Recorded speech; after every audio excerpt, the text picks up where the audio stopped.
ಇತ್ತ ಕಾಂಗ್ರೆಸ್ ಕೂಡ ಲೋಕಸಭಾ ಚುನಾವಣೆಗೆ ಕಸರತ್ತು ನಡೆಸಿದ್ದು ಮಂಡ್ಯವನ್ನೇ ಟಾರ್ಗೆಟ್ ಮಾಡಿಕೊಂಡು ಮತದಾರರನ್ನ ಸೆಳೆಯುವುದಕ್ಕೆ ಗ್ಯಾರಂಟಿ ಅಸ್ತ್ರವನ್ನು ಹೂಡಿದೆ. ಇನ್ನು ಶಿವಮೊಗ್ಗದಲ್ಲಿ ಗೀತಾ ಶಿವರಾಜ್ ಕುಮಾರ್ ಪರ ಕ್ಯಾಂಪೇನ್ ನಡೆಸುವುದಾಗಿ ಶಿವಣ್ಣ ಹೇಳಿದ್ದಾರೆ.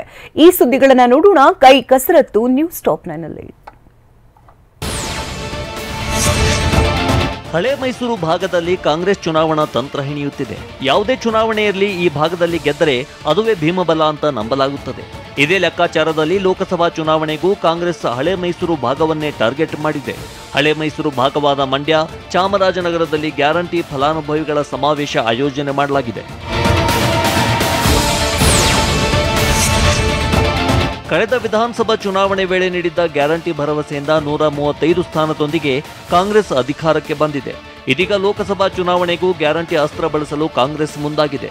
ನಿನ್ನೆ ಮಂಡ್ಯದಲ್ಲಿ ನಡೆದ ಗ್ಯಾರಂಟಿ ಫಲಾನುಭವಿಗಳ ಸಮಾವೇಶದಲ್ಲಿ ಸಿಎಂ ಸಿದ್ದರಾಮಯ್ಯ ಬಿಜೆಪಿ ಜೆಡಿಎಸ್ ವಿರುದ್ಧ ತೀವ್ರ ವಾಗ್ದಾಳಿ ನಡೆಸಿದರು.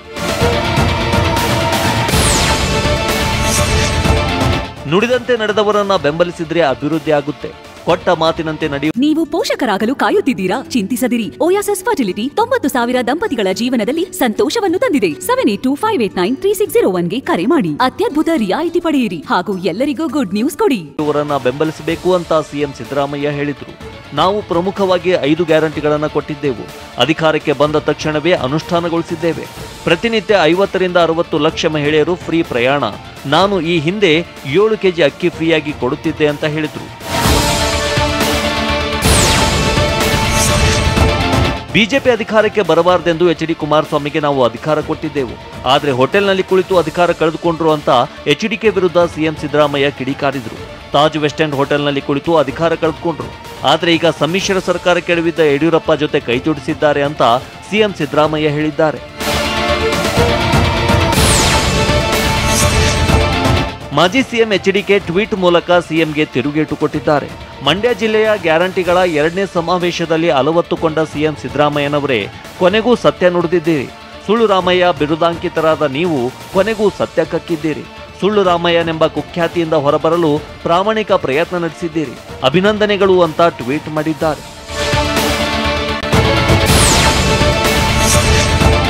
ಇನ್ನು ನಿನ್ನೆ ಮಂಡ್ಯದಲ್ಲಿ ಗ್ಯಾರಂಟಿ ಸಮಾವೇಶ ಹಮ್ಮಿಕೊಂಡಿದ್ದ ಕಾಂಗ್ರೆಸ್ ನಾಳೆ ಚಾಮರಾಜನಗರದಲ್ಲಿ ಗ್ಯಾರಂಟಿ ಸಮಾವೇಶ ಹಮ್ಮಿಕೊಂಡಿದೆ. ಈ ಮೂಲಕ ನಾವು ನುಡಿದಂತೆ ನಡೆದಿದ್ದೇವೆ ಅಂತ ಲೋಕಸಭಾ ಚುನಾವಣೆ ಅಖಾಡದಲ್ಲಿ ಮತದಾರರ ಮನಗೆಲ್ಲಲು ಕಾಂಗ್ರೆಸ್ ಗ್ಯಾರಂಟಿ ಸಮಾವೇಶ ಹಮ್ಮಿಕೊಳ್ತಿದೆ. ಎಂಟಿಬಿಯನ್ನ ಹೊಸಕೋಟೆಯಲ್ಲಿ ಭೇಟಿಯಾಗುತ್ತೇನೆ ಅಂತ ಹೇಳಿದ್ದೆ. ಹೀಗಾಗಿ ಎಂಟಿಬಿ ನಾಗರಾಜ್ ಭೇಟಿಯಾಗಲು ಬಂದೆ. ಆದರೆ ಅವರಿಲ್ಲ ಅಂತ ಡಿಸಿಎಂ ಡಿಕೆ ಪರೋಕ್ಷವಾಗಿ ಎಂಟಿಬಿ ನಾಗರಾಜರ ಕಾಲೆಳೆದ ಪ್ರಸಂಗ ನಡೆಯಿತು. ಹೊಸಕೋಟೆ ಅಭಿವೃದ್ಧಿ ಕಾಮಗಾರಿಗಳ ಶಂಕುಸ್ಥಾಪನೆ ವೇಳೆ ಮಾತನಾಡಿದ ಡಿಕೆ, ವಿಧಾನಸೌಧ ಅಖಾಡದಲ್ಲಿ ಎಂಟಿಬಿಗೆ ಭೇಟಿಯಾಗೋಣ ಅಂದಿದ್ದೆ, ಆದರೆ ಆಗಲಿಲ್ಲ ಅಂತ ಕಾಲೆಳೆದ್ರು. ಈ ಬಾರಿ ಶಿವಮೊಗ್ಗ ಲೋಕಸಭಾ ಕ್ಷೇತ್ರದಿಂದ ಗೆಲ್ತೀನೆಂಬ ಭರವಸೆ ಇದೆ. ಪ್ರಚಾರಕ್ಕೆ ನನ್ನ ಪತಿ ಶಿವರಾಜ್ ಕುಮಾರ್ ಬರೋದು ಫಿಕ್ಸ್ ಅಂತ ಗೀತಾ ಶಿವರಾಜ್ ಕುಮಾರ್ ಹೇಳಿದ್ರು. ಶಿವಮೊಗ್ಗದಲ್ಲೂ ಮನೆ ಮಾಡ್ತಿದ್ದೀನಿ, ಓಡಾಟಕ್ಕೆ ನನಗೆ ಸಮಸ್ಯೆ ಇಲ್ಲ. ನನ್ನ ಪರ ಪ್ರಚಾರಕ್ಕೆ ಯಾರ್ಯಾರು ಬರ್ತಾರೆಂದು ಇನ್ನೂ ಪ್ಲಾನ್ ಮಾಡಿಲ್ಲ ಅಂತ ಹೇಳಿದ್ರು. ಶಿವಮೊಗ್ಗ ಕಾಂಗ್ರೆಸ್ ಅಭ್ಯರ್ಥಿಯಾಗಿ ಗೀತಾ ಶಿವರಾಜ್ ಕುಮಾರ್ ಸ್ಪರ್ಧಿಸುತ್ತಿದ್ದು, ಚುನಾವಣೆಯಲ್ಲಿ ಪತ್ನಿ ಗೀತಾಗೆ ನನ್ನ ಸಪೋರ್ಟ್ ಖಂಡಿತ ಇರುತ್ತೆ ಅಂತ ಶಿವರಾಜ್ ಕುಮಾರ್ ಹೇಳಿದ್ರು. ಬೆಂಗಳೂರಿನಲ್ಲಿ ಮಾತನಾಡಿದ ಹ್ಯಾಟ್ರಿಕ್ ಹೀರೋ, ಗೀತಾಗೆ ಪಾಲಿಟಿಕ್ಸ್ ಎಷ್ಟು ಮುಖ್ಯವೋ ನನಗೆ ಸಿನಿಮಾ ಅಷ್ಟೇ ಮುಖ್ಯ ಅಂತ ಹೇಳಿದ್ರು.